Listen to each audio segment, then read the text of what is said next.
झोपड़े के द्वार पर बाप और बेटा दोनों एक बुझे हुए अलाव के सामने चुपचाप बैठे हुए हैं और अंदर बेटे की जवान बीबी बुधिया प्रसव वेदना में पछाड़ खा रही थी। रह रहकर उसके मुंह से ऐसी दिल हिला देने वाली आवाज निकलती थी कि दोनों कलेजा थाम लेते थे। जाड़ों की रात थी, प्रकृति सन्नाटे में डूबी हुई, सारा गाँव अंधकार में लय हो गया था। घीसू ने कहा, मालूम होता है बचेगी नहीं, सारा दिन दौड़ते हो गया, जा देख तो आ। माधव चिया का बोला, मरना ही तो है, जल्दी मर क्यों नहीं जाती, देखकर क्या करूं। तू बड़ा बेदर्द है बे, साल भर जिसके साथ सुख चैन से रहा उसी के साथ इतनी बेवफाई। तो मुझसे तो उसका तड़पना और हाथ पांव पटकना नहीं देखा जाता। चमारों का कुनबा था और सारे गांव में बदनाम। घीसू एक दिन काम करता तो 3 दिन आराम करता। माधव इतना काम चोर था कि आध घंटे काम करता तो घंटे भर चिलम पीता, इसलिए उन्हें कहीं मजदूरी नहीं मिलती थी। घर में मुट्ठी भर भी अनाज मौजूद हो तो उनके लिए काम करने की कसम थी। जब 2-4 फाके हो जाते तो घीसू पेड़ पर चकर लकड़ियां तोड़ लाता और माधव बाजार से बेच लाता, और जब तक वो पैसे रहते दोनों इधर उधर मारे मारे फिरते। गांव में काम की कमी न थी, किसानों का गांव था, मेहनती आदमी के लिए 50 काम थे, मगर इन दोनों को उसी वक्त बुलाते जब 2 आदमियों से एक का काम पाकर भी संतोष कर लेने के सिवा और कोई चारा न होता। अगर दोनों साधु होते तो उन्हें संतोष और धैर्य के लिए संयम और नियम की बिल्कुल जरूरत न होती। यह तो इनकी प्रकृति थी। विचित्र जीवन था इनका। घर में मिट्टी के 2-4 बर्तन के सिवा कोई संपत्ति नहीं। फटे चीथड़ों से अपनी नग्नता को ढांके हुए जिए जाते थे। संसार की चिंताओं से मुक्त, कर्ज से लदे हुए, गालियां भी खाते, मार भी खाते, मगर कोई गम नहीं। दीन इतने की वसूली की बिल्कुल आशा न रहने पर भी लोग इन्हें कुछ न कुछ कर्ज दे देते थे। मटर आलू की फसल में दूसरों के खेतों से मटर या आलू उखाड़ लाते और भून भान कर खा लेते, या 10-5 ऊख उखाड़ लाते और रात को चूसते। घीसू ने इसी आकाश वृत्ति से 60 साल की उम्र काट दी और माधव भी सपूत बेटे की तरह बाप ही के पद चिन्हों पर चल रहा था, बल्कि उसका नाम और भी उजागर कर रहा था। इस वक्त भी दोनों अलाव के सामने बैठकर आलू भून रहे थे, जो कि किसी खेत से खोद लाए थे। घीसू की स्त्री का तो बहुत दिन हुए देहांत हो गया था। माधव का ब्याह पिछले साल हुआ था। जब से यह औरत आई थी उसने इस खानदान में व्यवस्था की नींव डाली थी और इन दोनों बेगैरतों का दोजख भरती रहती थी। जब से वह आई यह दोनों और भी आराम मतलब हो गए थे, बल्कि कुछ अकने भी लगे थे। कोई कार्य करने को बुलाता तो निब्रयाज भाव से दुगुनी मजदूरी मांगते। वही औरत आज प्रसव वेदना से मर रही थी और यह दोनों इसी इंतजार में थे कि वह मर जाए तो आराम से सोएं। घीसू ने आलू निकालकर छीलते हुए कहा, जाकर देख तो क्या दशा है उसकी, चुड़ैल का फिसाद होगा। और क्या, यहाँ तो ओझा भी 1 रुपया मांगता है। माधव को भय था कि वह कोठरी में गया तो घीसू आलूओं का बड़ा भाग साफ कर देगा। बोला, मुझे वहाँ जाते डर लगता है। डर किस बात का है, मैं तो यहाँ हूँ ही। तो तुम ही जाकर देखो न। मेरी औरत जब मरी थी तो मैं 3 दिन तक उसके पास से हिला तक नहीं, और फिर मुझसे लजाएगी कि नहीं। जिसका कभी मुंह नहीं देखा, आज उसका उघड़ा हुआ बदन देखूं, उसे तन की सुध भी तो न होगी। मुझे देख लेगी तो खुलकर हाथ पांव भी न पटक सकेगी। मैं सोचता हूँ कोई बाल बच्चा हुआ तो क्या होगा। सौंठ, गुड़, तेल कुछ भी तो नहीं है घर में। सब कुछ आ जाएगा, भगवान दे तो। जो लोग अभी 1 पैसा नहीं दे रहे हैं वे ही कल बुलाकर रुपये देंगे। मेरे 9 लड़के हुए, घर में कभी कुछ न था, मगर भगवान ने किसी न किसी तरह बेड़ा पार ही लगाया। जिस समाज में रात दिन मेहनत करने वालों की हालत उनकी हालत से कुछ बहुत अच्छी न थी, और किसानों के मुकाबले में वे लोग जो किसानों की दुर्बलताओं से लाभ उठाना जानते थे कहीं ज्यादा संपन्न थे, वहाँ इस तरह की मनोवृत्ति का पैदा हो जाना कोई अचरज की बात न थी। हम तो कहेंगे घीसू किसानों से कहीं ज्यादा विचारवान था और किसानों के विचार शून्य समूह में शामिल होने के बदले बैठकबाजों की कुत्सित मंडली में जा मिला था। हाँ, उसमें यह शक्ति न थी कि बैठकबाजों के नियम और नीति का पालन करता, इसलिए जहाँ उसकी मंडली के और लोग गांव के सरगना और मुखिया बने हुए थे, उस पर सारा गांव उंगली उठाता था। फिर भी उसे यह तस्कीन तो थी ही कि अगर वह फतेहाल है तो कम से कम उसे किसानों की सीजी तोड़ मेहनत तो नहीं करनी पड़ती, और उसकी सरलता और निरीहता से दूसरे लोग बेजा फायदा तो नहीं उठाते। दोनों आलू निकाल निकाल कर जलते जलते खाने लगे। कल से कुछ नहीं खाया था, इतना सब्र न था कि ठंडा हो जाने दें। कई बार दोनों की जबानें जल गईं। छिल जाने पर आलू का बाहरी हिस्सा जबान, हलक और तालू को जला देता था, और उस अंगारे को मुंह में रखने से ज्यादा खैरियत इसी में थी कि वह अंदर पहुंच जाए। वहां उसे ठंडा करने के लिए काफी सामान थे, इसलिए दोनों जल्द जल्द निगल जाते। हालांकि इस कोशिश में उनकी आंखों से आंसू निकल आते।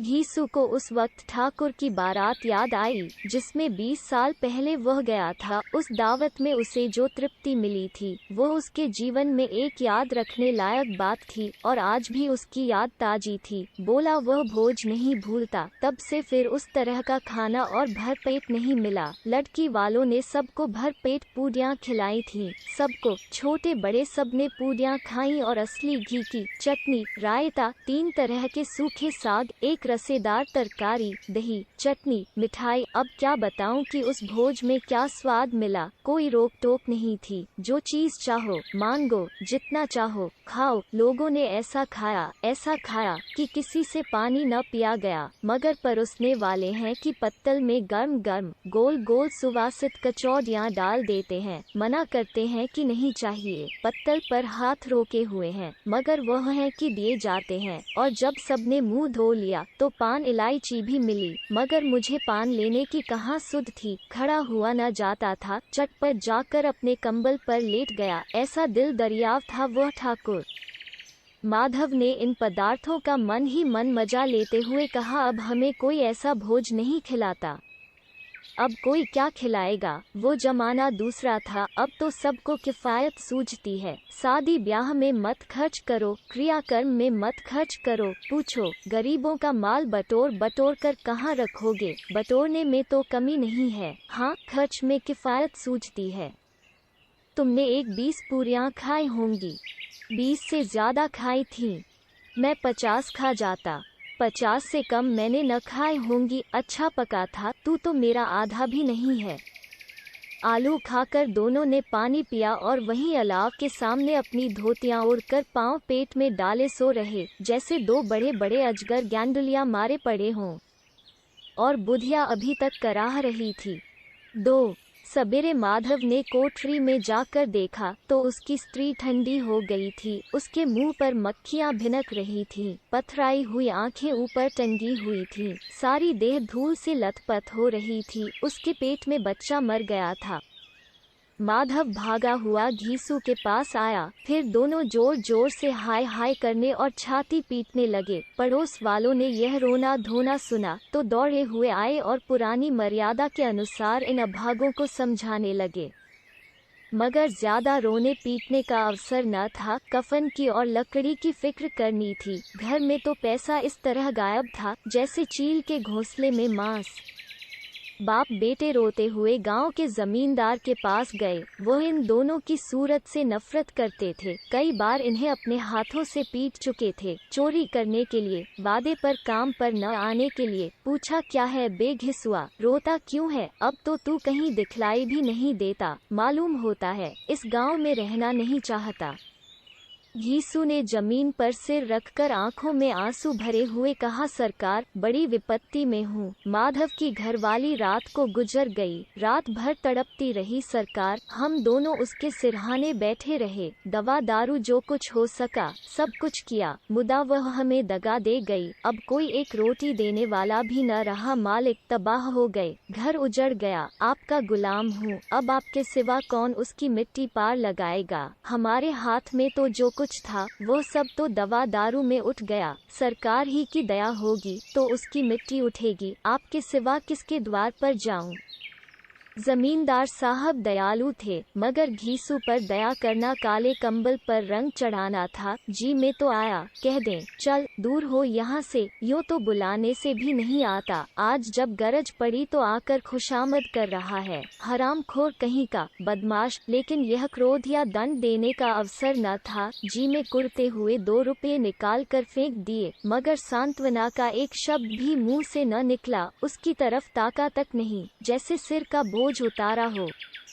जब जमींदार साहब ने 2 रुपये दिए तो गांव के बनिए महाजनों को इनकार का साहस कैसे होता। घीसू जमींदार के नाम का ढिंढोरा भी पीटना जानता था। किसी ने 2 आने दिए, किसी ने 4 आने। 1 घंटे में घीसू के पास 5 रुपये की अच्छी रकम जमा हो गई। कहीं से अनाज मिल गया, कहीं से लकड़ी, और दोपहर को घीसू और माधव बाजार से कफन लाने चले। इधर लोग बांस वांस काटने लगे। गांव की नर्मदिल स्त्रियां आकर लाश देखती थीं और उसकी बेकसी पर 2 बूंद आंसू गिराकर चली जाती थीं। 3 बाजार में पहुंचकर घीसू बोला, लकड़ी तो उसे जलाने भर को मिल गई है, क्यों माधव? माधव बोला, हाँ लकड़ी तो बहुत है, अब कफन चाहिए। तो चलो कोई हल्का सा कफन ले लें। हाँ और क्या, लाश उठते उठते रात हो जाएगी। रात को कफन कौन देखता है? कैसा बुरा रिवाज है कि जिसे जीते जी तन ढांकने को चीथड़ा भी न मिले, उसे मरने पर नया कफन चाहिए। कफन लाश के साथ जल ही तो जाता है, और क्या रखा रहता है। यही 5 रुपये पहले मिलते तो कुछ दवा दारू कर लेते। दोनों एक दूसरे के मन की बात ताड़ रहे थे। बाजार में इधर उधर घूमते रहे। कभी इस बजाज की दुकान पर गए, कभी उसकी दुकान पर। तरह तरह के कपड़े, रेशमी और सूती देखे, मगर कुछ जचा नहीं। यहाँ तक कि शाम हो गई। तब दोनों न जाने किस दैवी प्रेरणा से एक मधुशाला के सामने जा पहुँचे और जैसे किसी पूर्व निश्चित व्यवस्था से अंदर चले गए। वहाँ जरा देर तक दोनों असमंजस में खड़े रहे। फिर घीसू ने गद्दी के सामने जाकर कहा, साहू जी, एक बोतल हमें भी देना। उसके बाद कुछ चिखौना आया, तली हुई मछली आई और दोनों बरामदे में बैठकर शांतिपूर्वक पीने लगे। कई कुजियां ताबड़तोड़ पीने के बाद दोनों सरूर में आ गए। घीसू बोला, कफन लगाने से क्या मिलता, आखिर जल ही तो जाता, कुछ बहू के साथ तो न जाता। माधव आसमान की तरफ देखकर बोला, मानो देवताओं को अपनी निष्पापता का साक्षी बना रहा हो। दुनिया का दस्तूर है, नहीं लोग बाँ भनों को हजारों रुपये क्यों दे देते हैं, कौन देखता है परलोक में मिलता है या नहीं। बड़े आदमियों के पास धन है, फूंके, हमारे पास फूंकने को क्या है। लेकिन लोगों को जवाब क्या दोगे, लोग पूछेंगे नहीं कफन कहाँ है। घीसू हंसा, अबे कह देंगे कि रुपये कमर से खिसक गए, बहुत ढूंढा मिले नहीं, लोगों को विश्वास न आएगा, लेकिन फिर वही रुपये देंगे।